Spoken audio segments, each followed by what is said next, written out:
Hi student, कैसे हैं आप सब। आई होप सब अच्छे होंगे। जैसा कि आज हम एक बायोलॉजी का नया टॉपिक लेकर आए हैं, ब्रेन यानी मस्तिष्क। ठीक, ब्रेन क्या होता है इसके बारे में हम आज डिस्कस करेंगे। सर्वप्रथम हम जान लेते हैं ब्रेन मस्तिष्क होता क्या है। ठीक है, ये मस्तिष्क तीन प्रकार के होते हैं। ठीक, एक होता है फ्रंटल, और एक होता है मध्य, और एक होता है पश्च मस्तिष्क। जो फ्रंटल मस्तिष्क होता है, ठीक है, यानी आगे वाला जो जिसे हम लोग प्रामस्तिष्क बोलते हैं। ठीक, ये तीन तरह का होता है। ठीक, एक होता है प्रामस्तिष्क जो मेमोरी की भांति काम करता है, जितना हम पढ़ते हैं, ठीक है, वो सब यहाँ पे ये नोट करता रहता है। ठीक, ये याद करने की क्षमता हमारा प्रामस्तिष्क की होती है। इसी प्रकार से हमारा दूसरा है, ठीक है, थैलमस। ठीक है, क्या है हमारा थैलमस। ठीक है, ये थैलमस क्या करता है, बाहरी दुखों के बारे में, बाहरी चोट के बारे में, यानी बाहरी वातावरण के बारे में हमको जानकारी देता है। जो हमारा थैलमस होता है वो बाहरी वातावरण के बारे में जानकारी देता है। और एक होता है हाइपोथैलमस, जो हमारे अंदर के सारी समस्याओं को बताता है। जिस तरह से भूख, ठीक, भूख लगना, प्यार, गुस्सा, घृणा, ये सब कौन काम करता है, ठीक है, हाइपोथैलमस काम करता है। ठीक, आई होप कि आप लोगों को अग्र मस्तिष्क अच्छे से समझ में आ गया होगा। इसी प्रकार से हमारा मध्य मस्तिष्क होता है। ठीक है, मध्य मस्तिष्क दो तरह का होता है, एक होता है सेरिब्रल और दूसरा होता है कार्पोरा पेंडिकल। जो हमारा सेरिब्रल होता है, जो हमारा सेरिब्रल होता है, ठीक, वो स्पाइनल कॉर्ड यानी मेर रज्जु को कंट्रोल करता है। ठीक है, नियंत्रण करने का काम करता है। जो हमारा सेरिब्रल होता है वो मेर रज्जु को, ये वाला देख रहे हैं, इसको कंट्रोल करता है। और हमारा कार्पोरापेंडिकल जो होता है वो देखने, सुनने, छींकने आदि को संकेत देने का नियंत्रण काम करता है। ठीक, उसी के प्रकार हम देखते हैं।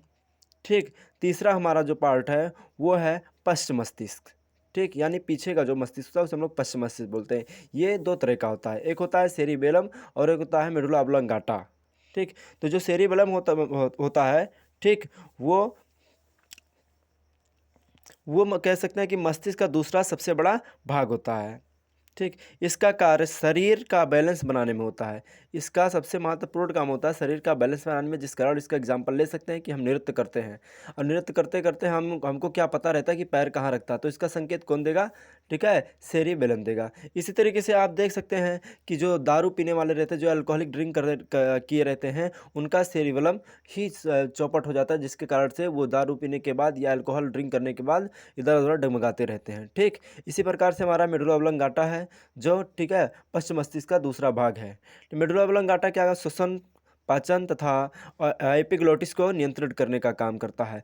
जिस तरीके से हम खाना खाते हैं तो हमको क्या संकेत देते हैं कि खाना अभी आज नहीं पचना, 2 दिन बाद पचना, 2 दिन बाद अंदर जाना। सांस लेते हैं, क्या आप उसको बताते हैं कि ऐसा ठीक है 2 दिन बाद अंदर जाना, 3 दिन बाद वापस आना, ऐसा कुछ कहते हैं, नहीं कहते हैं। ये सबको कंट्रोल कौन करता है, मेडुला ऑब्लोंगाटा। एपिग्लोटिक्स, ये नया शब्द है। एपिग्लोटिक्स क्या होता है, तो एपिग्लोटिक्स क्या होता है, ठीक है, ये श्वसन और भोजन के बीच में एक वाल्व की तरह काम करता है। ठीक है, जब हम किसी बारे में सोचने रहते हैं, यानी हाइपोथैलेमस कभी कभी एक्टिव हो जाता है और हम किसी के बारे में सोचने लगते हैं, तो ये हमारा एपिग्लोटिक्स क्या होता है, हमारा ब्रेन यानी मेडुला ऑब्लोंगाटा इसको, एपिग्लोटिस को संकेत देना बंद कर देता है, जिसके कारण से हमारा जो भोजन होता है वो श्वसन वाले नली में चल जाता है और हमको हिचकी आना शुरू हो जाता है। ठीक, ये मेर रज्जु होती है, जिसको हम सेकंड ब्रेन के नाम से जानते हैं। ठीक, जो हमारी, ठीक है, खोपड़ी की मतलब हड्डी होती है, उसे हम लोग कहते हैं क्रेमियम हड्डी, जो 8 होती है। और उसी के नीचे एक झिल्ली होती है, ठीक है, एक पन्नी जिसे हम बोल सकते हैं प्लास्टिक, उसी प्लास्टिक के अंदर हमारा जो ब्रेन होता है, ठीक है, झिल्ली होता है, उसे हम कहते हैं मेनिनजाइटिस झिल्ली। ठीक, ये हमारी बेसिक सी जानकारी थी ब्रेन के बारे में। अब आते हैं सब इम्पोर्टेंट पॉइंट। ठीक है, हमारा जो ब्रेन होता है, ठीक, वो न्यूरॉन से मिलकर बना होता है। किससे मिलकर बना होता है, न्यूरॉन से मिलकर बना होता है। न्यूरॉन की संख्या लगभग 100 मिलियन होती है। ठीक, न्यूरॉन की संख्या लगभग कितनी होती है, 100 मिलियन होती है।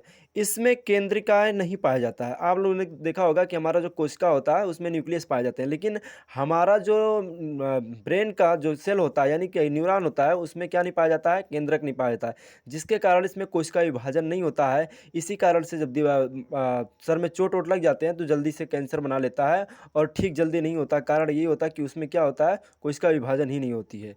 ठीक है, ब्रेन का वजन कितना होता है, अगर ये कोई क्वेश्चन पूछ लेता है कि बताओ भैया ब्रेन का वजन कितना होता है, तो जो मेल होते हैं है उसमें 1400 से 1450 ग्राम होता है। जो मेल में होता ब्रेन होता है वो 1400 से 1450 ग्राम होता है, जबकि फीमेल में 1300 से 1350 ग्राम ही दिमाग होता है। ठीक है, ब्रेन का वजन कितना होता है? 1300 से 1350 ग्राम होता है। अगर हम इसकी बीमारी की बात करें तो मेनिंजाइटिस सबसे खतरनाक बीमारी होती है। ठीक है, जिसमें क्या होती है, में ब्रेन की जो झिल्ली होती है, ठीक है, मेनिंजाइट झिल्ली वही फट जाती है, जिसे मेनिंजाइटिस कहते हैं। ठीक है, एक दूसरा बीमारी होता है जिसे हम लोग अल्जाइमर बोलते हैं, और सिजोफ्रेनिया, ये सब जेनेटिक बीमारियां हैं। ठीक, आई होप कि ब्रेन आपको अच्छे तरीके से समझ में आ गया होगा। ठीक, धन्यवाद।